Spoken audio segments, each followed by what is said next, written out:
这儿是中国最南端的省份，海南。这儿是海南岛最西边的城市，它却有一个听起来似乎非常拧巴的名字——东方。最有意思的是，这座被叫做东方的海南城市里，弥漫着一股浓厚的东北味儿。这么靠谱呢？这让我们对东方这座城市感到十分好奇。也许在游客的心里，它没有海口、三亚那般声名远扬，但却被不少人认为是海南省的第3大海滨城市。这里明明是海南岛的最西边，为什么叫东方？为什么东方有这么多候鸟老人？是什么吸引着他们来到这里？东方的房价高不高？这里的消费贵不贵？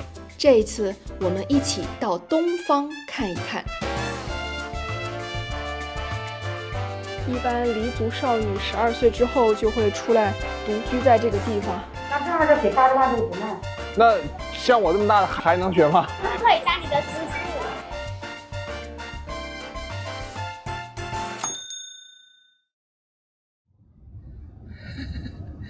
那个师傅骑着摩托车，摩托车底下有2只鹅，一只在环顾四周，另外一只它的嘴巴为什么要放到地上呢？让他觉得那种车，我觉得好奇是吗？好奇宝宝，好奇鹅鹅。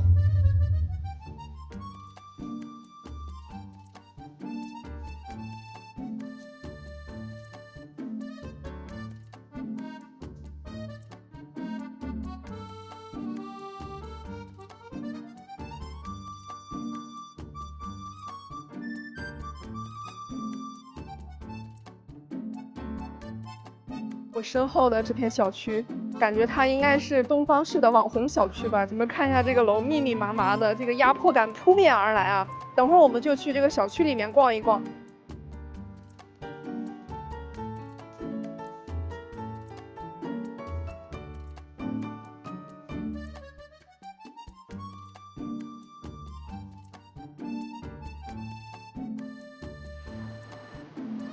感觉这边老年人还是不少的。东方山海湾商业街，所以这片密密麻麻的小区就叫山海湾。这大葱，这是山东的大葱，山东味儿，山东葱，我一猜这是山东运过来的。你看看，这本地打扮这么。这就是南方的水果了，这种都香蕉、菠萝蜜。这么大的菠萝蜜，这边的这个摆摊的小贩基本上就是2种口音，第一种就是海南本地的口音，然后第2种就是东北口音。有一些老年人在自己的老家，就是做比如说卤货、做熟食生意的，然后他会这门手艺嘛，所以他来到海南之后，依旧经营这个行当，依旧经营这个小生意，按摩摊儿。还有比这更硬核的吗？在街边按摩，床一只，牌子一立，就是一个按摩店。这个街上不仅又卖各种，朋友们太魔幻了！我竟然在海南岛看到有好多秧歌队。那个东方站的站前广场现在已经被各种秧歌队啊，还有跳操的队啊，哇，那边还有《西游记》呢！我的天哪，这是海南岛！网友说海南岛是东4省，真的是名不虚传的。不知道你们上大学的时候，寝室里面有没有一个东北室友？如果有一个东北室友的话，过不了多久，整个宿舍的人说话都是一股大碴子味儿。东北文化的感染力是非常强的。我现在感觉好像在珲春一样。如果你看过我珲春的那一期视频的话，你应该会感同身受，或者是深有体会吧。太酷炫了！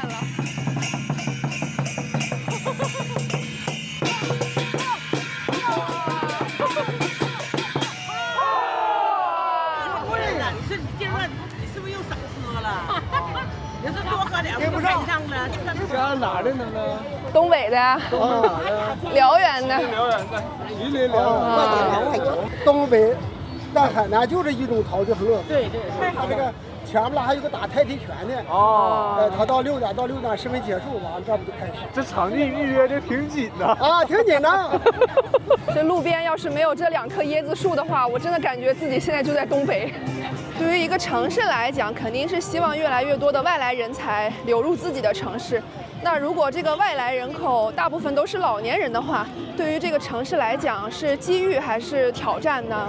其实我觉得吧，是挑战要大于机遇。老年人作为主要外来人口来到一个城市，能够给这个城市带动的相关的产业，也就只有生活相关的一些餐饮啊、住宿啊，以及包括一些房产交易啊这些等等，还有日用品的一些交易吧。如果这个城市本身旅游业特别发达的话，应该也还可以。为什么是挑战大于机遇呢？它可能会特别的看重这个城市一些配套的设施，比如说医疗条件啊，还有一些公共服务啊等等的这些，是不是能做到配套？所以，如果一个城市公共配套服务做不好的话，我觉得会被老年人嗤之以鼻，甚至是唾骂的那种。你们觉得这对于这个城市来讲是机遇还是挑战呢？也欢迎你们把你们自己的想法发在弹幕区或者是评论区。这边竟然在露天放小品，在放赵本山的那个不差钱儿。这对了10来回，你们饭店表示不？赠送一个呗。对。哎呦我的妈，大爷你咋这么抠呢？你说你一个没点，完了往上扎一个呢？人这一生其实可短暂了，有时候一想跟睡觉是一样的，眼睛一闭一睁，一天过去了哈。眼睛一闭复睁，这辈子就过去了哈。说话，精辟啥？它是屁精。这边是弄了一个卡车，然后把卡车升高了之后搭的一个临时舞台。老是主动的感谢你，忘不了你对我的大恩大德，我这辈子也不会忘记你，我做鬼都不会放过你的。夕阳的余晖还未散尽，我们被一段雄赳赳、气昂昂的音乐所吸引。循着这股振奋人心的旋律，我们在广场的角落找到了这支看起来平均年龄60岁的乐队。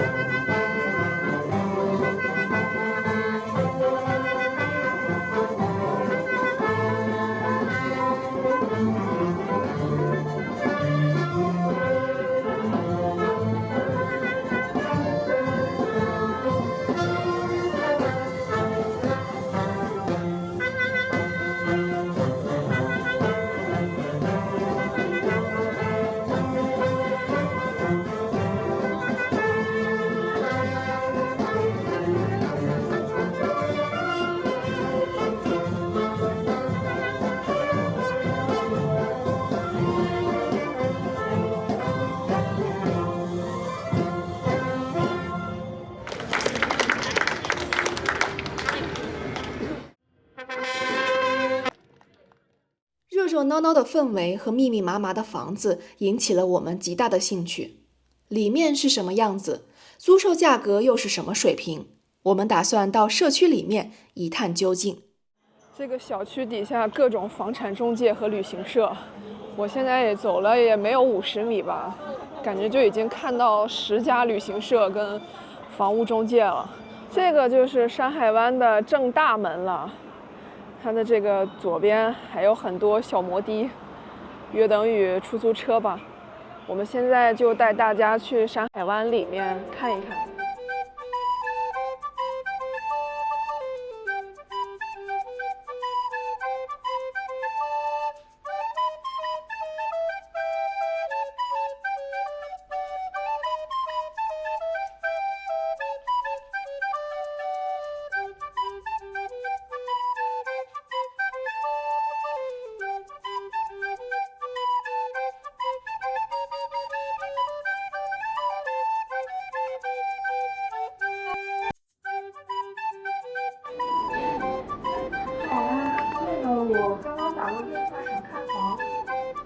抖音东方林姐，我去了，给你宣传宣传。我录一下。录了。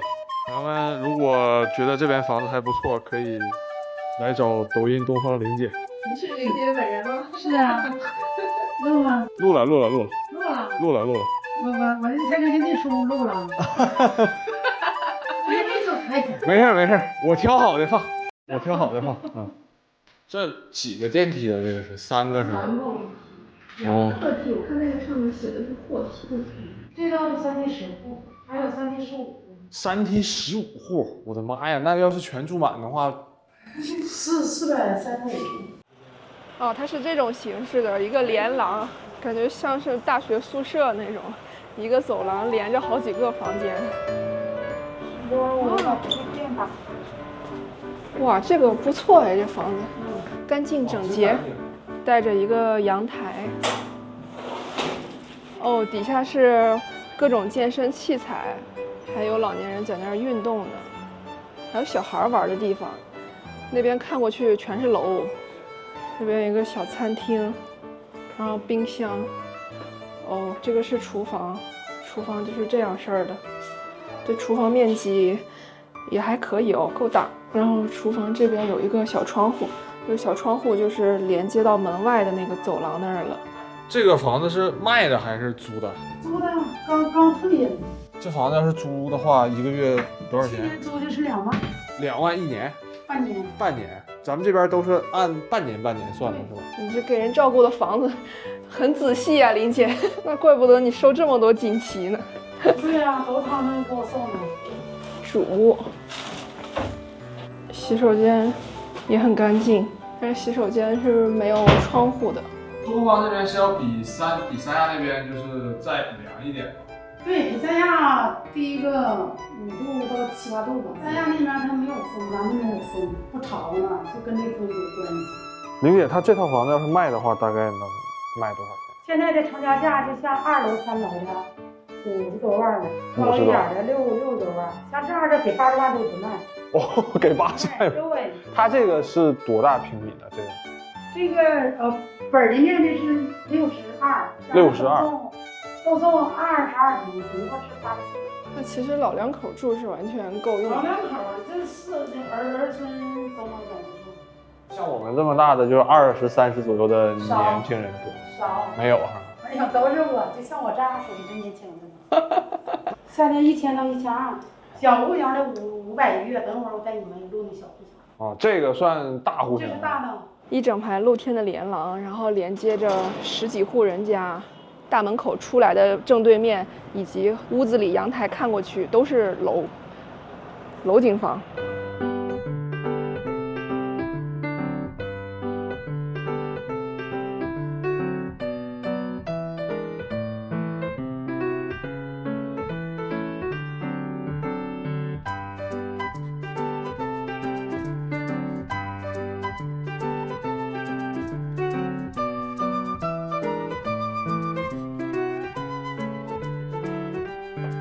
这个也是租的是吧？这是也放这往外出租的，明天又入住了，我又给租。也是老人吗？不是的，那就是小年轻人了，就是你们这个有一个单身的一个小男生，明天入住，这定金都给我交完了。哇，4个月4000块钱？没有，这便宜啊！才那啥呢？4个月才2500块钱。4个月2500块钱。5月份之后是500一个月。哦，这里是厕所。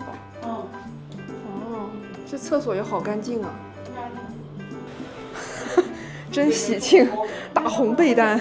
然后那边是入户门，入户门一进来就是厨房，然后这边是一个小客厅有沙发，然后这个是洗手间。入户门跟阳台上的门都打开之后，它整个空间就是空气对流的了。对，所有东西都是房东给配，包入住的。你就是租户拿啥呢？水电气和网络费用，其他的费用什么中介费了、物业费了都没有。物业费没有？对，没有物业费，没有。我还正好想问一下，这边物业多少钱？物业1块5。1块5，那也便宜点。这个房本是33，加上赠送是45。他卖吗？这个房子那间？这房不卖。这房也不卖。这房子要是卖的话，有卖这样的房子，也就是占37、8万，高一高就是40万左右。要是还有个比它小一点的户型的32、3万、33、4万。多少人为啥愿意来呢？这边主要是物价亲民，交通啊、购物啊都方便。对。你知道东边小区东边是高铁站，西边就是万达，并且离海边呢就6公里。有2个大海，一个榆林洲，一个海东桥。对，都方便。公交车全程1元钱。玲姐，您原来是做什么？我原来在大庆开中介呢，家政。哦。开了家政月嫂服务公司。我原来在平安保险公司也干。折腾呗，折腾来折腾去，到最后折腾到海南。我在这块儿也买房呢。您来这边大概多长时间？8年了。8年。哦，7年多，8年头。也就是说是2017年、18年。对，17、18。那边就有这个小区了吗？就是那个时候。有啊，15年这房子盖完就开卖了。哦。15年那个时候，那个我上百货大楼举牌，上西马特举牌，上海南来买房，报销机票。我那时候心动，我就要来。也咋的？差老妈有病啊！我就是说，万一这老太太有啥事儿啥的，80多了那时候。后来完了，等老妈不在了，完了头年17年走的，第2年。您刚来的那会儿，这边的房价是什么价格？那个时候房价贵呢，那个时候他买都40多万呢，都40、50万。跟现在相比呢？贵呀。跟现在相比也贵啊。那不掉吗？这掉的都多便宜的。但我觉得这边人依然还是挺多的，它能降很多吗？这边？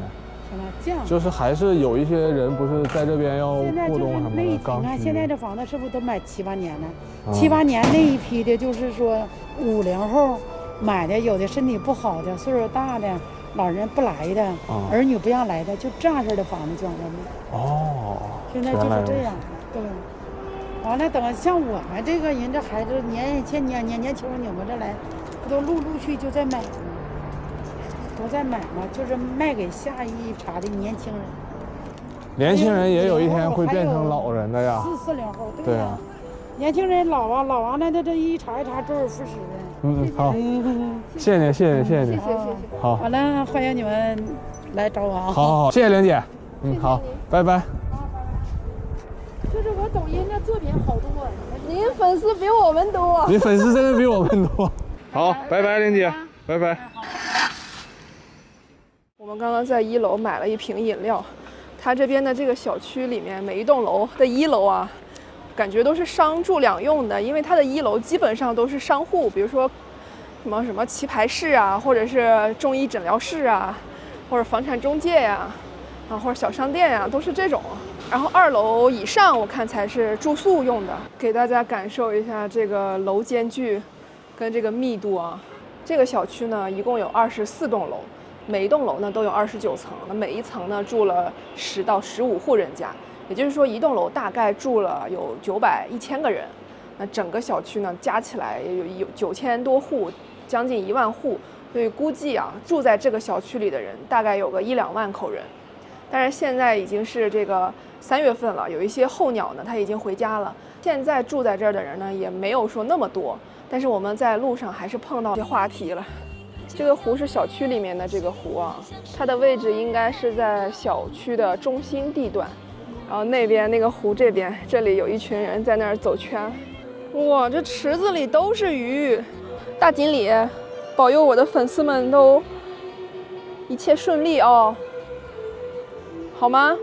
好的话，你们都过来行不行？哇，都来了！哇！朋友们，快点把你们的愿望打到弹幕上，大锦鲤保佑你们，他都过来了。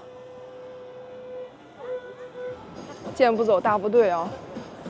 哇，这个大部队，我感觉少说得有几百号人，一眼望不到头。哇，好整齐呀！这大爷沉醉在自己的世界里，是这样的。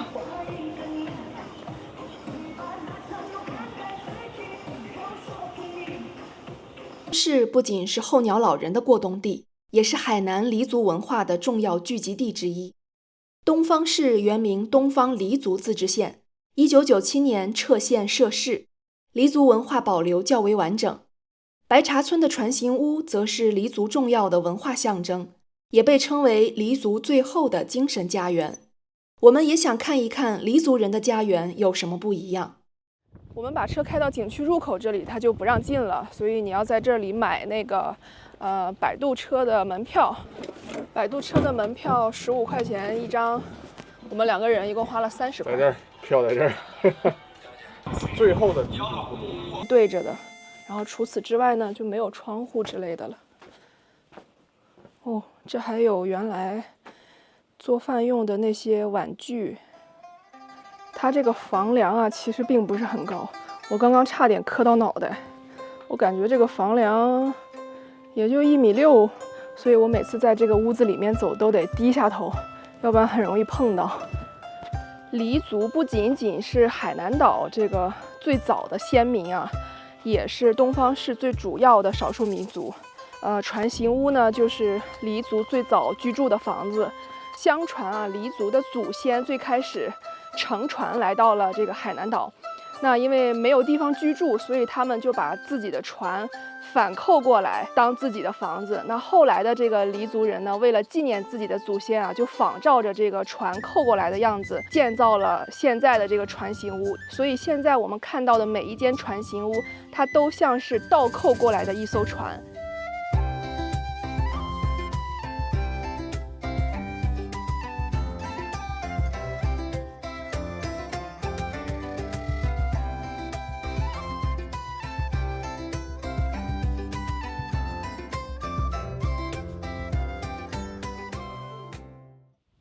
这应该是一间正在建设当中的船形屋，所以我们也能看到船形屋是以这个树干作为框架的，周围用竹竿编成了篱笆墙。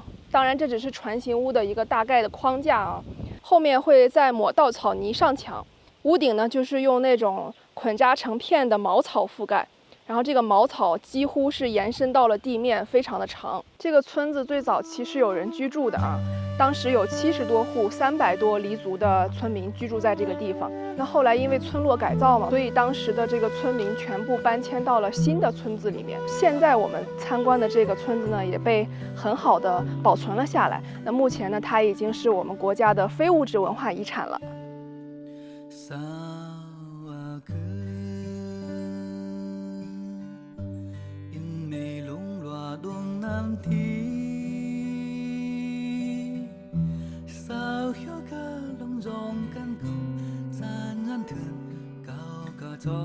船形屋里面有3根非常高大的柱子，我们看到这个柱子它一直顶到了这个船形屋的最上方，这是一根，在屋子的中央还有一根非常高的柱子，在内扇门边上也有一根非常高的柱子。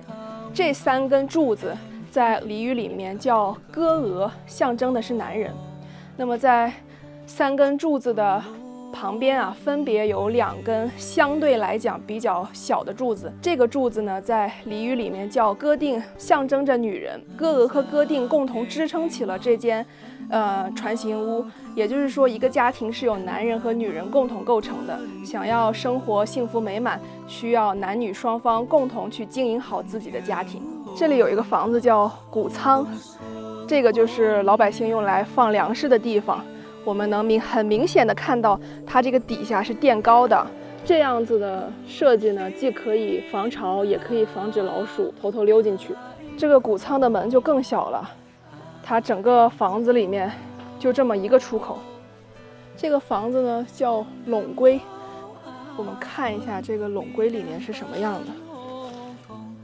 这个就是黎族少女的闺房吧。一般黎族少女12岁之后就会出来独居在这个地方，而且你看，这个垄龟还是带窗户的，它有一个门，然后这边左右2扇窗户。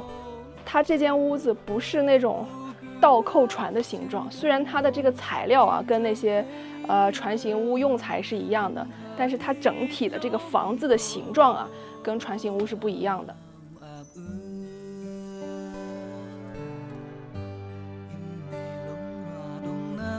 朋友们，你们看，那个树上的椰子非常大一个。这个椰子熟了之后，如果没有人采摘的话，它就会自己掉下来。如果恰好有一个朋友非常悲催地从这棵树下路过的话，那他就会被椰子砸到了。所以这些椰子，按理来说应该会有人定期采摘。我们在这个船形屋旁边的地上，发现了特别多的这种酷似芒果的小果实，这地上到处都是。它就是从我们旁边的这棵巨高的树上掉下来的。我看这个树顶上啊，长了很多这种果子。哇，这边有个更大的，这密集恐惧症患者狂喜，这个应该是菠萝蜜吧？在这个应该是菠萝蜜宝宝，才这么小呢。给你们看一下，我刚刚被不知名的虫子咬了一口，看我胳膊上已经红了，手腕这里2个包，然后小拇指这里又有1个包。它不是蚊子叮的，它是那种很小很小，比蚊子还要小的那种虫子，我不知道那个虫子叫什么。所以不管哪个季节来这玩，答应我一定要做好蚊虫防护措施，一定要把自己捂严实，不要像我一样这么狼狈。哦，我的天哪，我的天哪！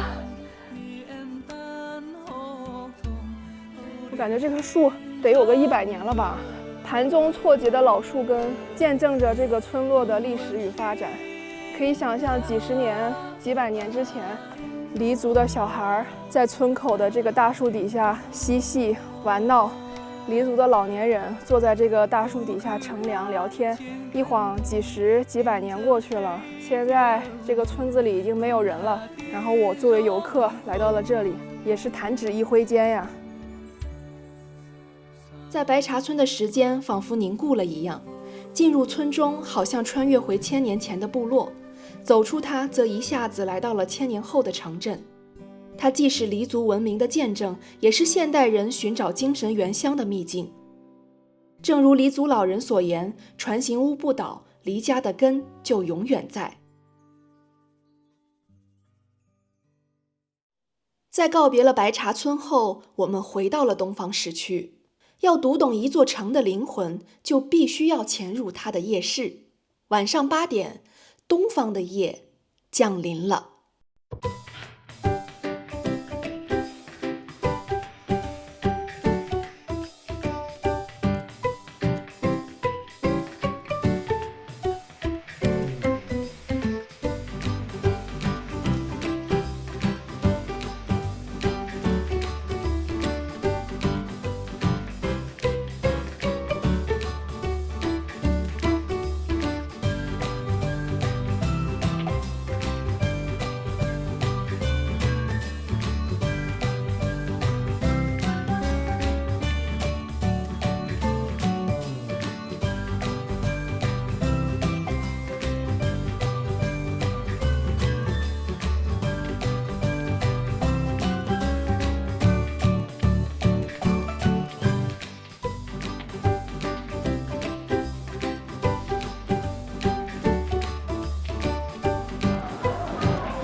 1元炸串店，清补凉12块钱。这边的饮料最贵18块钱。这个夜市前面的前半段是美食区，后半段就是饰品区、用品区了，还是分区的。而且它这个摊儿摆的也挺专业的，你看这都打着这种灯，意思也就是让你吃完了之后继续逛，在这玩儿。这感觉是我小时候玩的东西，80、90后专属怀念的。这游戏机就在这路边玩，那边是大一点的孩子玩的，这边就是小一点的小孩玩的。应该不少男生非常熟悉吧，也非常怀念吧。哦，他那个生蚝，我站那里拍了很久，那味道实在是让我记忆犹新啊。陆总的最爱，每去到一个沿海城市必吃烤生蚝。小张烤生蚝，微信收款，买这个吧。生蚝怎么卖的？3块5。全是3块5一个吗？大的有小的，你要3块的也有。这是大的吗？对。我要10个大的。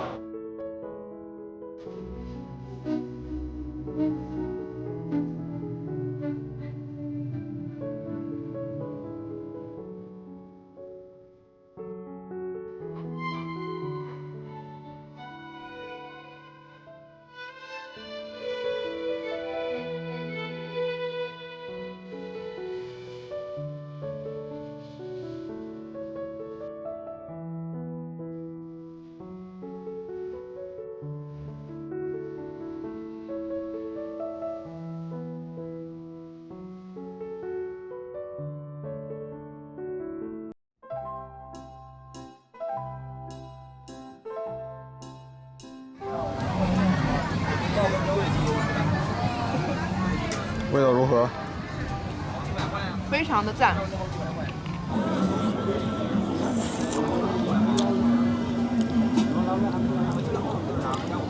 刚刚吃完了10个大生蚝，这边的生蚝3.5块一个。我之前跟陆总在平潭岛吃过一次生蚝，40块钱8个，也就是5块钱一个，跟这边3.5块一个的生蚝个头差不多。在你们那边的城市里面，烤生蚝是多少钱一个呢？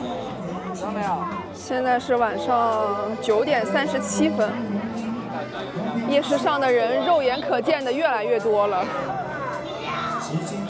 而且我们在这个夜市上看到非常多穿校服的学生，我们都已经吃完准备走了，人开始变多了。但是我们来的时候好像没有这么多人，所以我感觉这边的夜市应该是9点多钟，那个烟火气儿才刚刚开始。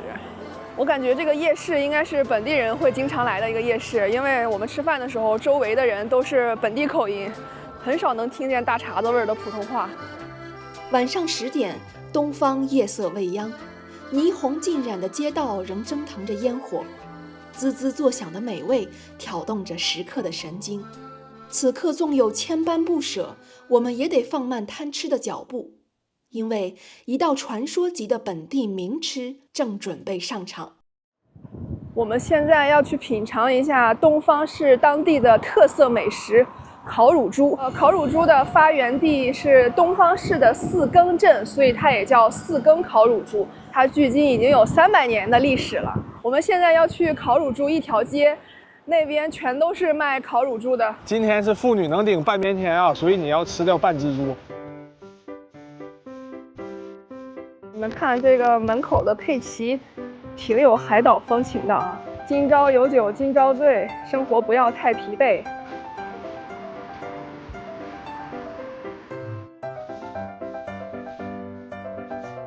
这就是东方的烤乳猪美食街，这一整条街上全是吃烤乳猪的店。200一斤是吧？有点贵哦。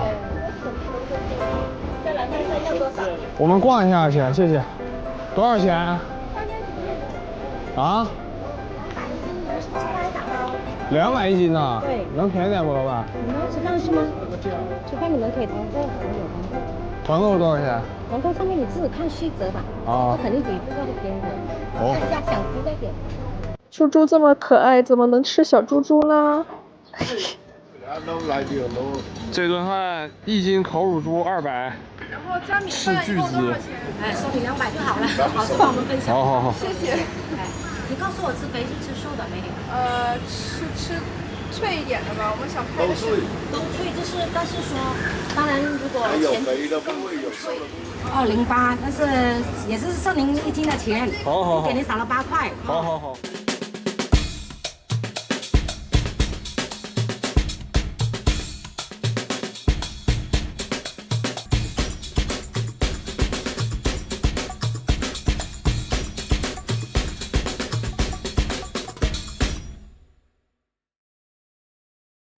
在一棵大树底下吃烤乳猪，好多人哦。这个是我们今天的午饭，然后这盘烤乳猪呢还配了3种料，分别是白糖，这个看着像辣椒粉末，这个液体我尝了一下，它是辣椒水儿，也挺辣的，就是酸辣味儿的。哇，这个烤乳猪外表看起来已经烤得非常脆了，它这个外皮就像那个冬天河面结的冰，然后冰碎裂了的那种感觉一样，非常的脆。我先尝一下这个，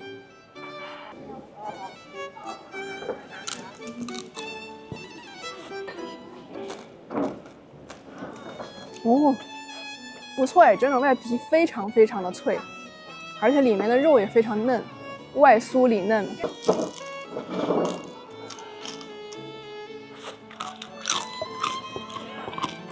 这个是白糖，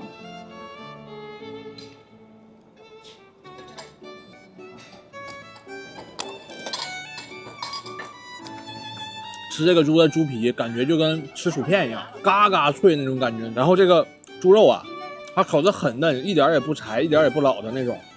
然后嚼起来软软的，它就是必须得是这种小猪才能有的这种特有的猪肉的质感。如果要再稍微大一点的话，那个猪肉就会变得稍微有点硬，烤完之后出来就没有这么软。所以这个四更镇这个烤乳猪啊，果然名不虚传。乳猪的话，它其实是多大的这种小猪？20来天。20来天。乳猪就是菜啊，大了那个皮就老了。哦，那您干这一行干了多少年了干好多年了。哦，30多年老店了。老爸现在会修带修直了。哦，这个猪大概烤一下，就是烤成能吃要烤多久呢？40分钟就熟了。然后它上面是要涂一些佐料，还是直接拿起来就蘸了？上面就打酱油，然后就用花生油刷一下那个。那天我们在村里看到了一只活的、满地跑的小花猪，现在正在吃这个小花猪，感觉有点罪恶，但是真香。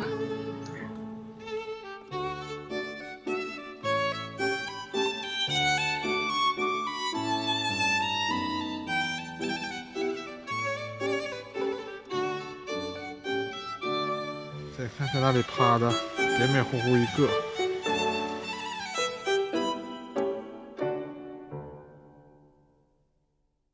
我们吃饭的这一条街还是学区一条街呢，那边是第6小学，那边是一个幼儿园。你是在这边上学吗？在。啊？他在那边4小，这个是6小。在那边那个是吧？大道那个。哦，那下午大概几点钟上学这边？2点40分。2点40。2点40。那晚上几点放学啊？6点钟。哇，比我们那边要晚一些。我们这边7点钟，太阳还没下山。东方市这边就是上小学那个初中、高中什么的比较好考嘛。好考的话是高中难考，想去重点中学的话是必须要考才能进去，要不然就回来去技校啊，去什么学校随便你。那考高中的话大概要多少分？高中好像是500多分，600分吧。600分。我们这里的转换分很复杂的，它一科像英语、数学、语文150就占450去了，还有思想品德、历史这些，生物、地理这些加上去。离开烤乳猪一条街的路上，我们刚好赶上东方第6小学的上学时间。下午2点15分，校门成为魔法世界的入口。1元1根的冰棍是勇者的配件，没有撕开的兑奖卡片里藏着宇宙的秘钥。给自己满上一杯冰可乐，则让所有童年共享同一种甜度。时代更换着零食的包装纸，但校门口那声“老板快点”始终是穿越时空的指令。当某个孩子把最后的小串分给同伴时，他们也许还不知道，这个明媚甜辣的午后正在成为未来某天最清澈的乡愁。預備筷子，預備煲湯，陣陣米香，預備你喜歡的撚手菜。陣陣吹意，由現在這一刻漫天，隨住晚風，默默晚鐘，靜待你返屋企晚。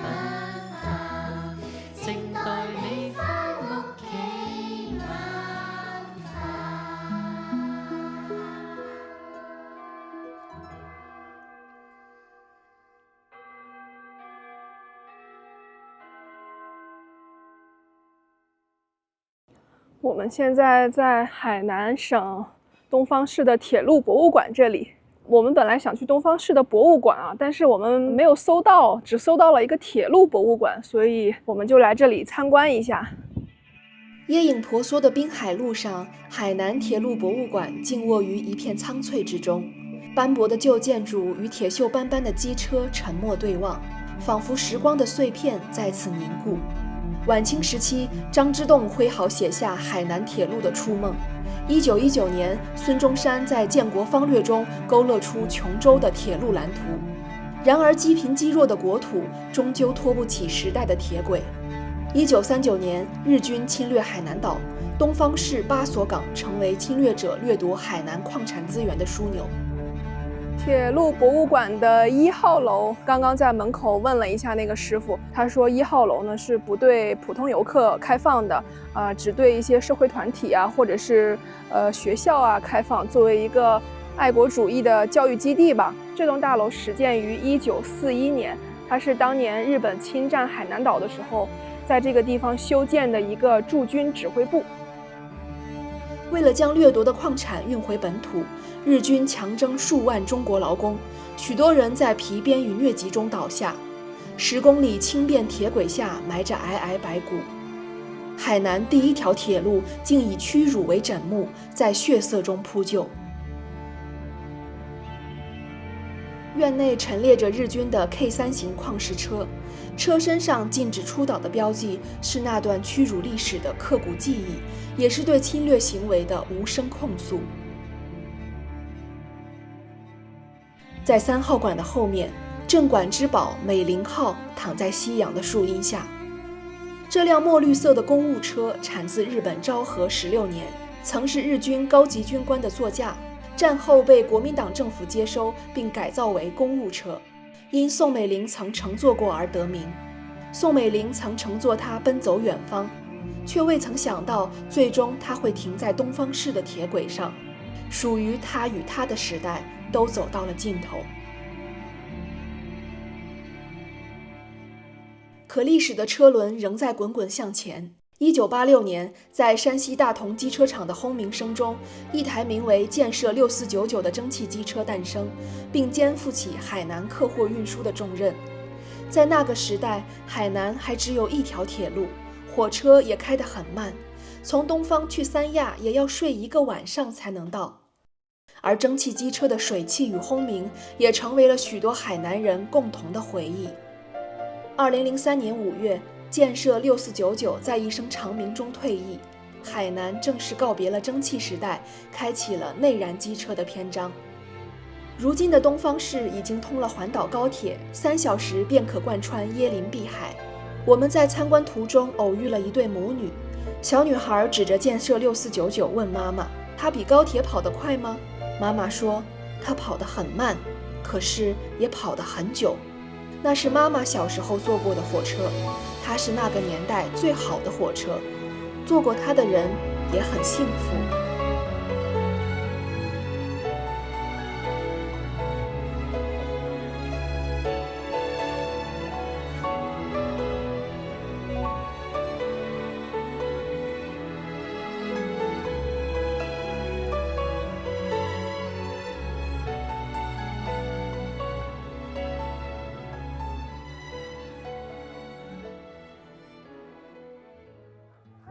我们现在要去榆林洲风景区。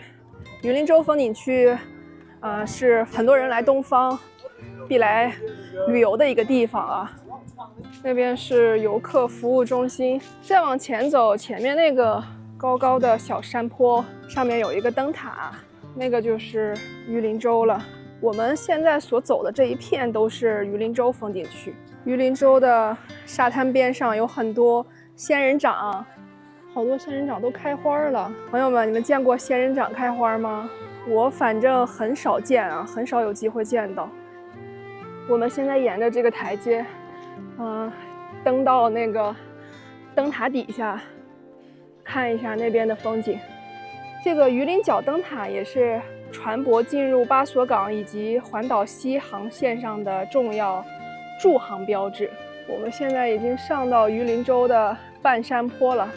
它只能走到半山坡这个地方，不能再往上上了，因为有个门拦起来了，所以就只能在这个半山腰这里登高望远，还是挺好看的。远处还有大风车呢，那边有一些红色的大型起吊装备，那个地方是巴索港。虽然东方市它叫东方，但是它在海南岛的西边。最早的时候，东方市的山区里面有3个部落。分别是东方、中方、西方。那方在俚语里面的意思呢，是村落的意思。那最初这里设立县城的时候，是设立在了东方村的附近，所以呢，当时的县城也叫东方县。那后来又改县立市了嘛，所以又从东方县改为东方市。那东方这个名字，它跟海南岛的方位是没有任何关系的啊。但是我个人认为啊，当年的部落东方、中方、西方应该也是按照他们部落的那个小区域范围内的方位去划分的。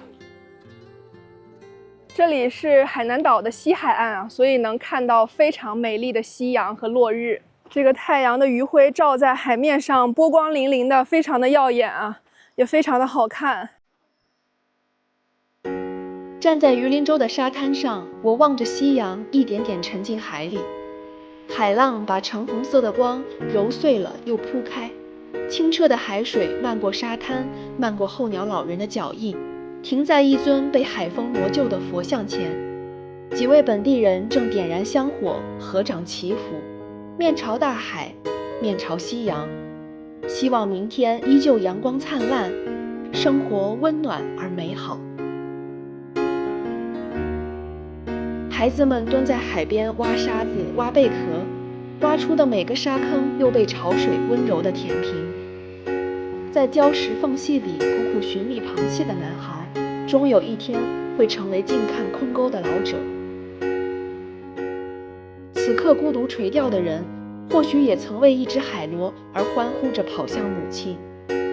夕阳只剩半个轮廓时，货轮逐渐远离红色灯塔的港湾，鸣笛驶向深海。小女孩站在潮水中，凝望着海平面的方向，不敢再向前踏出一步。但如果是父亲牵住她的手，也许她可以更勇敢地迈出向前的步伐，去探索更多关于大海的秘密和关于人生的答案。原来我们都是候鸟，从啼哭着破壳到沉默着南迁，羽翼间抖落的绒毛化作另一群雏鸟的襁褓。朝阳与夕阳每天都在同一片天空上演，死亡和新生也共用同一片海域。宇宙的轮回似乎是永恒的循环，可对于我们而言，所谓的永远则是无数个此刻串成的珠联。面对榆林洲绝美的夕阳，拍照留念是大家共同的姿势，但这也是人类对抗残酷宇宙的唯一方式。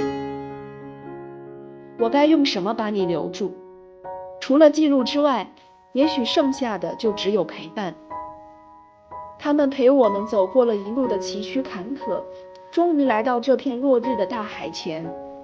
他们即将远渡更广袤深邃的彼岸，而我们能做的，也许就是陪他们在这光阴的拐角，静静地看完每一场晚霞。